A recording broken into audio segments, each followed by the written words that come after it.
Hi there. Ready for the last part of the series? Our final lesson will be on distinguishing between wants and needs to attain financial freedom. But before we jump in, don't forget to like and subscribe. It takes 2 seconds of your time and it means the world to us. Let's start. Financial freedom and security come from regulating your needs and wants in a prudent manner. Money offers security, but it is taken away if it is spent on the wrong things. It's necessary to understand the differences between these two. Needs can be categorized as the basic life necessities, food, rent, insurance, as well as investments on your future, school, business expenses, and workshops. Luxuries are, more often than not, categorized as wants, such as extravagant outings, brand name purses, watches, and clothes. Basically, anything that does not contribute to your financial or personal growth. These wants should be avoided to a great extent. They are add-ons and can wait while you build up your fortune. This might seem restricting to a lot of people. Some might even argue that there is no point in waiting for a future that might not happen.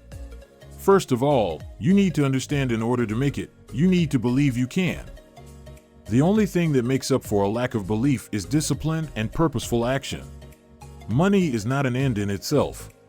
It is entirely up to each and every person to handle money in a wise manner to meet his or her ends, making you responsible for your own finances.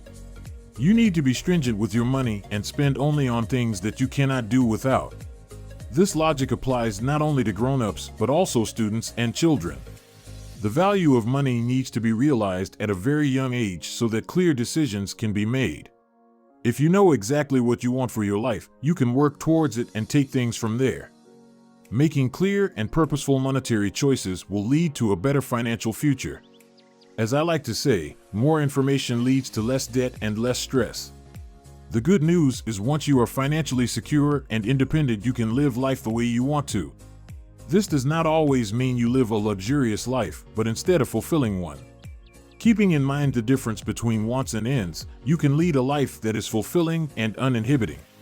That's it for the last chapter. Remember to like and subscribe for more videos. Thank you for listening.